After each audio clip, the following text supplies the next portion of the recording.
মহানবী সাল্লাল্লাহু আলাইহি সাল্লামের ওফাতের পরবর্তী সময়ে শাসন ব্যবস্থা পরিচালনার দায়িত্ব পালন করেন খোলাফায়ে রাশিদিন, যাদের হাত ধরে ইসলামী শাসন ব্যবস্থা প্রতিষ্ঠিত হয়েছিল পৃথিবীর সর্বত্র। তাদের শাসনকৃত সেই সময়কে আমরা ইসলামী খেলাফতের সময়কাল হিসেবে জেনে থাকি। অধিকাংশ ঐতিহাসিকদের মতে সেই ইসলামী খেলাফতের সময়কাল সীমাবদ্ধ ছিল ইসলামের 4 খলিফার সময় পর্যন্ত।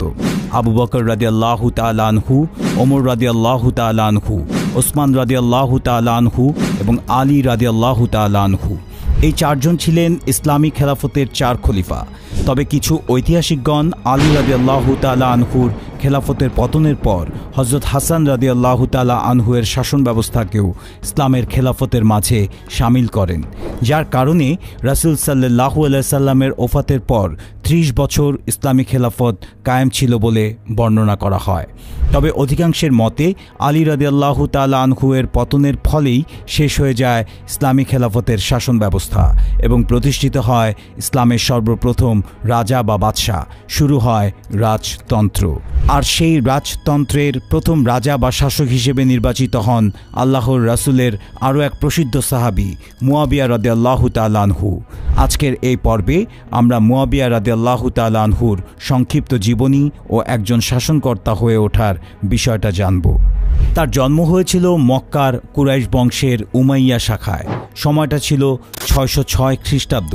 তার পিতা ছিলেন উমাইয়া গোষ্ঠীর দলনেতা আবু সুফিয়ান রাদিয়াল্লাহু তাআলা আনহু এবং মাতা ছিলেন হিন্দা বিনতে উতবা। মুয়াবিয়া রাদিয়াল্লাহু তাআলা আনহু ছিলেন প্রাথমিক ইসলামের ঘোর দুশমন আবু সুফিয়ানের সন্তান, যিনি পরবর্তীতে মক্কা বিজয়ের সময় ইসলাম গ্রহণ করে মুসলিম হয়েছিলেন, যাকে আমরা আবু সুফিয়ান রাদিয়াল্লাহু তাআলা আনহু নামে চিনি। এবং মুয়াবিয়া রাদিয়াল্লাহু তাআলা আনহুয়ের ইসলাম গ্রহণ সম্পর্কে ভিন্ন দুটি মত রয়েছে। কারো কারো মতে তিনি ইসলাম গ্রহণ করেছেন মক্কা বিজয়ের পূর্বেই, তবে পারিবারিক এবং সামাজিক সম্পর্কের জেরে সেটি গোপন রেখেছিলেন। মক্কা বিজয়ের পর তা প্রকাশ্যে আনেন। অপরপক্ষের মতে মক্কা বিজয়ের সময় 630 খ্রিস্টাব্দে তিনি তার পিতা আবু সুফিয়ানের সাথেই ইসলাম গ্রহণ করেছিলেন। তবে তিনি মক্কা বিজয়ের পূর্বেই ইসলাম গ্রহণ করেছিলেন, এই মতটি বেশ প্রসিদ্ধ, যে কারণেই তিনি বদর, উহুদ, খন্দক সহ ইসলামের বিরুদ্ধে কোনো যুদ্ধেই অংশগ্রহণ করেননি। তবে হযরত মুয়াবিয়া রাদিয়াল্লাহু তাআলা আনহুর বড় পরিচয় ছিল তিনি আল্লাহর রাসূল সাল্লাল্লাহু আলাইহি সাল্লামের প্রতি নাজিলকৃত ওহীর লেখক ছিলেন। ইকরামা ইবনু আম্মারের সূত্রে মুসলিম শরীফে একটি হাদিস বর্ণিত রয়েছে, যেখানে ইবনে আব্বাস রাদিয়াল্লাহু তাআলা আনহু থেকে বর্ণিত। তিনি বলেন, একদা আবু সুফিয়ান রাদিয়াল্লাহু তাআলা আনহু ইসলাম গ্রহণের পর আল্লাহর রাসূলের কাছে আসলেন এবং বললেন, হে আল্লাহর রাসূল, আপনি আমাকে 3টি বিষয় দান করুন। আল্লাহর রাসূল সে বিষয়ে সম্মতি প্রদান করলেন, যার মাঝে একটি উল্লেখযোগ্য আবদার ছিল আবু সুফিয়ান রাদিয়াল্লাহু তাআলা আনহুয়ের পুত্র হযরত মুয়াবিয়া রাদিয়াল্লাহু তাআলা আনহুকে আল্লাহর রাসূলের ওহীর লেখক হিসেবে নিযুক্ত করা। আল্লাহর রাসূল সেটিতে সম্মতি জানালেন। উক্ত হাদিস থেকে আমরা স্পষ্টভাবে বুঝতে পারি যে আবু সুফিয়ান রাদিয়াল্লাহু তাআলা আনহুয়ের কথা রাখতে গিয়ে রাসূল সাল্লাল্লাহু আলাইহি সাল্লাম মুয়াবিয়া রাদিয়াল্লাহু তাআলা আনহুকে তার ওহীর লেখক হিসেবে নিয়োগ করেছিলেন।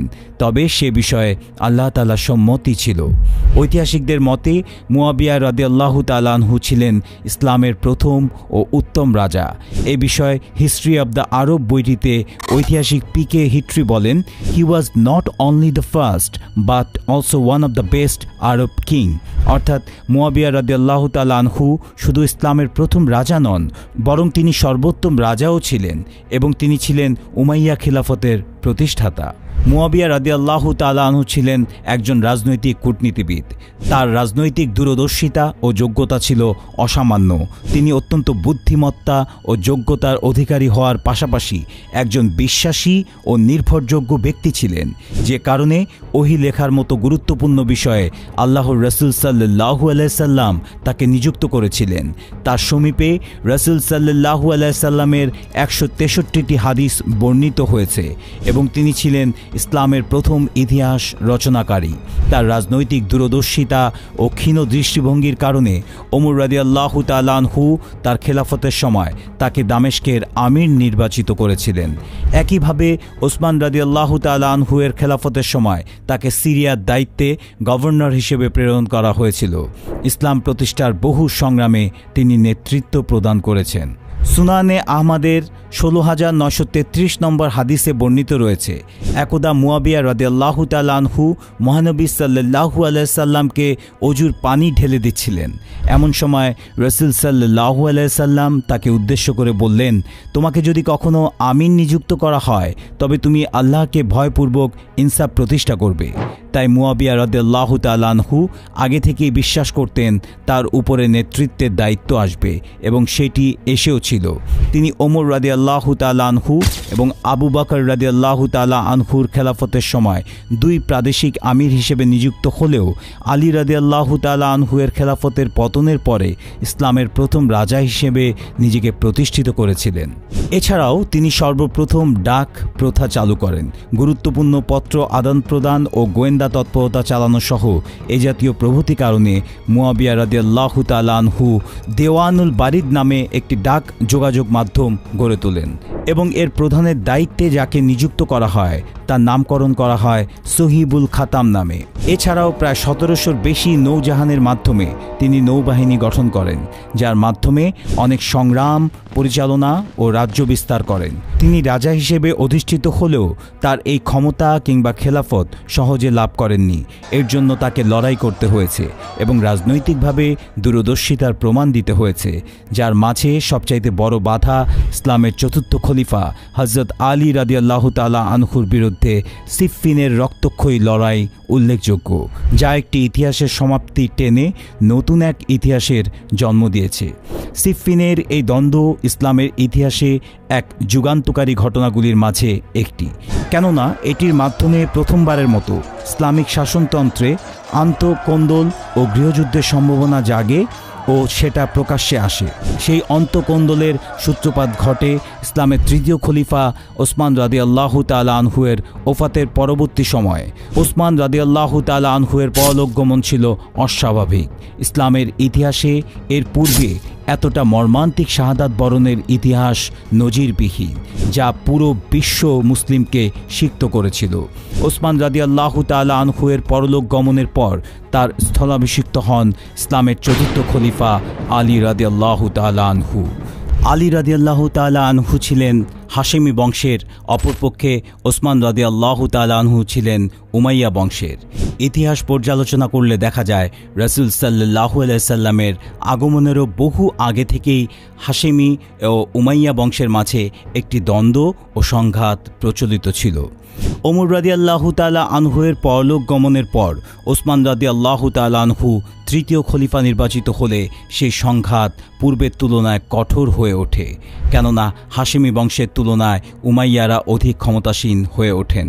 পরবর্তী সময়ে আলী রাদিয়াল্লাহু তাআলা আনহু খেলাফত কায়েমের মাধ্যমে পুনরায় হাশেমি বংশ ক্ষমতাসীন হয়ে উঠতে থাকে, যা হাশেমি ও উমাইয়াদের মাঝে সেই দ্বন্দ্ব পুনর্জাগ্রত করে তোলে। অপরপক্ষে ওসমান রাদিয়াল্লাহু তাআলা আনহু এর খেলাফতের সময় তিনি মুয়াবিয়া রাদিয়াল্লাহু তাআলা আনহুকে সিরিয়ার গভর্নর নিযুক্ত করেছিলেন এবং আলী রাদিয়াল্লাহু তাআলা আনহু ক্ষমতায় আসার পর ওসমান রাদিয়াল্লাহু তাআলা আনহু কর্তৃক নিযুক্ত ৬ জন গভর্নরের মাঝে ৫ জন গভর্নরকে তিনি পদচ্যুত করেন এবং তাদের স্থলে নতুন গভর্নর নিযুক্ত করেন। ওসমান রাদিয়াল্লাহু তাআলা আনহু এর খেলাফতের সময় সিরিয়ায় গভর্নর হিসেবে নিযুক্ত ছিলেন মুয়াবিয়া রাদিয়াল্লাহু তাআলা আনহু। কুফায় আবু মুসা আল আশআরি, বসরাতে আবদুল্লাহ ইবনু আমির ইবনে কুরাইজ, মিশরে আবদুল্লাহ ইবনে সাদ ইবনে আবি সারাহ, ইয়েমেনে ইয়ালা ইবনে উমাইয়া এবং হামাদানে জাবির ইবনে আব্দুল বাজালি। এছাড়াও বাকি জায়গাগুলোতে আরও বেশ কয়েকজন গভর্নর নিযুক্ত ছিলেন, তবে আলী রাদিয়াল্লাহু তাআলা আনহু এর সময় তিনি এই ৬ স্থানে গভর্নর পরিবর্তনের চিন্তা করেন। অবশেষে হামাদানের গভর্নর জাবির ইবনে আব্দুল বাজালিকে তার স্বপদে ক্ষমতাশীল রেখে বাকি ৫টি স্থানে নতুন গভর্নর নিযুক্ত করে পত্র পাঠান।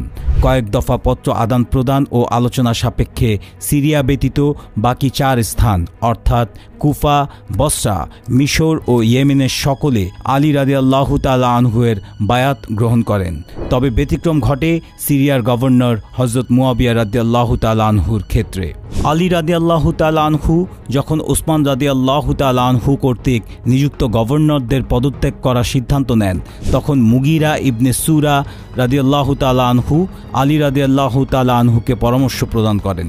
তিনি বলেন, এই মুহূর্তে ওসমান রাদিয়াল্লাহু তাআলা আনহু কর্তৃক নিযুক্ত গভর্নরদের পদচ্যুত